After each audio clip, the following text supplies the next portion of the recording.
बिस्मिल्लाहिर्रहमानिर्रहीम। तमाम मेरे व्यूवर्स, मेरे सब्सक्राइबर को अस्सलाम वालेकुम। सबसे पहले मैं आज बता दूं कि मैं आज घर में वीडियो नहीं बना रहा, मैं बाहर निकल के ग्रीन फील्ड्स में आके मैं वीडियो बना रहा हूं। ये वीलॉग टाइप वीडियो होगी। वीडियो का टॉपिक है प्रोलैप्स या वेंट आउट प्रॉब्लम, जो मुर्गियों में अक्सर आ जाता है कि उनकी वेंट से जहाँ से अंडा देती हैं उनके उस हिस्से से बड़ी अनात या उनकी ओवरी जो है अंडा देने के दौरान या अंडे के बगैर भी वो बाहर आ जाती है।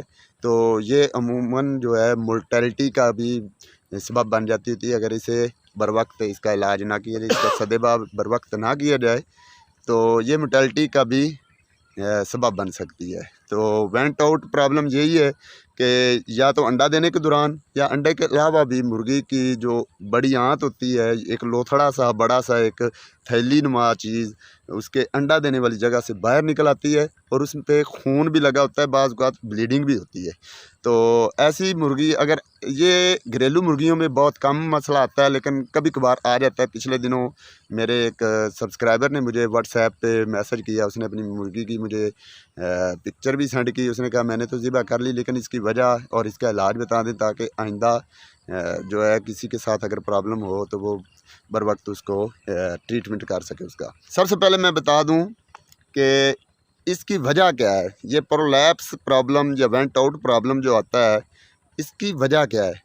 घरेलू मुर्गियां जो होती हैं उनमें 2 से 3 ही वजह है। फार्म में जो होती हैं फार्मर्स हजरात, उनकी तो बेशुमार वजूहत होती हैं, क्योंकि वो मसनूई तरीके से पाल रहे होते हैं, उनका नेचुरल तरीक़ाकार नहीं होता, बंद शेड होता है, इसलिए उनके लिए ज़्यादा मसाइल हैं। लेकिन घरेलू मुर्गी के लिए क्योंकि ओपन जगह होती है, नेचुरल पाल रही होती है, तो उनमें ये प्रॉब्लम कम आती है। लेकिन वो कम आने की भी वजह क्या है, वो घरेलू लेवल की मैं बता देता हूँ। एक तो वजह कॉन्स्टिपेशन, कब्ज़, कि अगर आपकी मुर्गी जो दाना पानी हज़म नहीं कर पा रही जल्दी और वो कब्ज़ का शिकार रहती है, तो कब्ज़ की वजह से भी उसकी वेंट जो है बाहर आ सकती है, उसका जो प्रोलैप्स का प्रॉब्लम हो सकता है। दूसरी वजह होती है कि चर्बी, झोल में चर्बी आ जाए, झोल में चर्बी चढ़ी हुई काफ़ी फैटी हो चुकी है, वेट ज़्यादा हो चुका है मुर्गी का, तो जब वो अंडा देने लगती है तो ज़ोर लगाती है।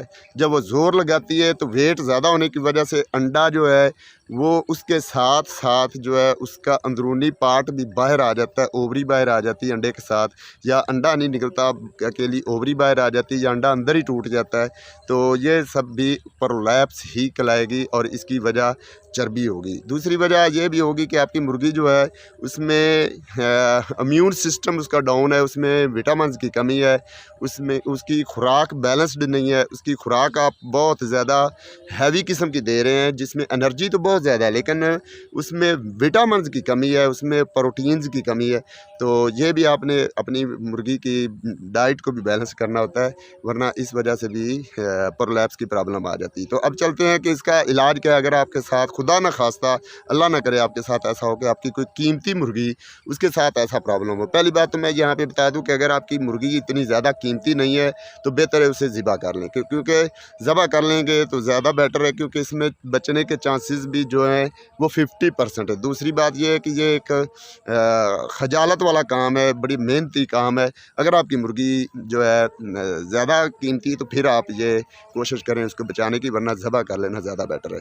तो अब आ जाते हैं कि अगर मुर्गी का वेंट बाहर आ गया तो उसका सबसे पहले फर्स्ट एड के तौर पे आपने क्या करना है, ऐसी मुर्गी को आपने बाकी मुर्गियों से अलग कर लेना है, ताकि बाकी मुर्गियां उसके वेंट पे चूंचे मार के उसे मज़ीद ज़ख्मी ना करें। सबसे पहले नंबर पे आपने ये करना है। और दूसरा ये भी हो सकता है कि उससे ये इन्फेक्शन दूसरी मुर्गियों को हो सकता है, लिहाजा आपने ऐसी मुर्गी को सबसे पहले अलग करना है। दूसरे नंबर पर आपने क्या करना है कि आपने ऐसी मुर्गी जो है उसको नीम गर्म पानी, किसी टब में नीम गर्म पानी रख लेना है, इतना लेवल हो कि उसकी मुर्गी का वेंट उसमें डुबक जाए।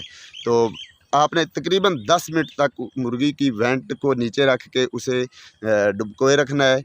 एक उस मुर्गी के ऐसा गर्म पानी से या नीम गर्म पानी से, एक तो उसे टकोर होगी, उसको गर्माइश मिलेगी तो वो रिलैक्स होगी, दूसरा उस पर लगा हुआ खून या इन्फेक्शन जो होगी वो ख़त्म होगी, उससे धुल जाएगा। जब 10 मिनट के बाद आप उसे निकाल लें किसी रुई के साथ, उसके ऊपर पायोडीन वगैरह लगा के उसको आहिस्ता आहिस्ता साफ़ करें। साफ़ करने के बाद फिर आपने उस वेंट को पकड़ के बड़ी एहतियात के साथ, ज़्यादा आपने हाइपर नहीं होना, ज़्यादा परेशान नहीं होना, एहतियात के साथ उसको अंदर की तरफ पुश कर दें। अगर आप पुश करते हैं, 1-2 दफ़ा पुश करने से दोबारा निकल भी आती, दूसरे दिन निकल आती, शाम को निकल आती, सुबह आपने पुश की, शाम को फिर निकल आई, तो घबराना नहीं है। ये एक दिन में काम होने वाला नहीं है, ये 2-3 दिन आपको ये ख्याल रखना पड़ेगा। आप जब भी देखें कि बाहर निकल आई, दोबारा आपने पुश करनी, ये तो आपको 2-3 दिन तक करना पड़ेगा। दूसरा, आपने इसके साथ ट्रीटमेंट क्या करना है? पहले नंबर पे आपने ये ट्रीटमेंट करना है कि ऐसी मुर्गी को आपने टेलोफर्सन कोर्स करवाना है एंटीबायोटिक, ताकि उसको इन्फेक्शन ना हो, जो अंदरूनी कोई ज़ख्म ना आए, अगर आ चुका है तो उस पर इन्फेक्शन ना ज़्यादा फैले, वो मुर्गी इस चीज़ से बची रहे। तो टेलोफर्सन आपने क्या करना है, 1 लीटर पानी में 3 ग्राम टेलोफर्सन मिक्स करके अपनी मुर्गी को आपने पीने के लिए देते रहना है। सादा पानी आपने नहीं देना। ये 3 दिन आपने टेलोफर्सन करना है। अगले 3 दिनों के बाद आपने क्या करना है कि पानी में आपने एक डेस्प्रिन डालनी है, उसके साथ 10 मिलीलीटर जो है वो आपने एप्पल साइडर विनेगर, मतलब सिरका सेब जैतून वालों का, वो आपने मिक्स करना है। उसके साथ आपने तकरीबन 5 ग्राम ग्लूकोज़ ये मिक्स करके, ये सॉल्यूशन बना के आपने अगले 3 दिन ये आपने उसको मुर्गी को पिलाना है, ये पानी आपने पिलाना है। तो ये टोटल 6 दिन का या 1 हफ़्ते का कोर्स है। इंशाल्लाह ऐसा करेंगे तो आपकी मुर्गी बिल्कुल फिट हो जाएगी। उम्मीद है कि मुर्गी को दोबारा ये प्रॉब्लम नहीं आएगी। तो उम्मीद करता हूँ कि आपको सारी चीज़ें समझ आ गई होंगी। अगर समझ आई है तो लाइक और शेयर ज़रूर कर दीजिए। मुझे दीजिए इजाज़त। अल्लाह हाफ़िज़।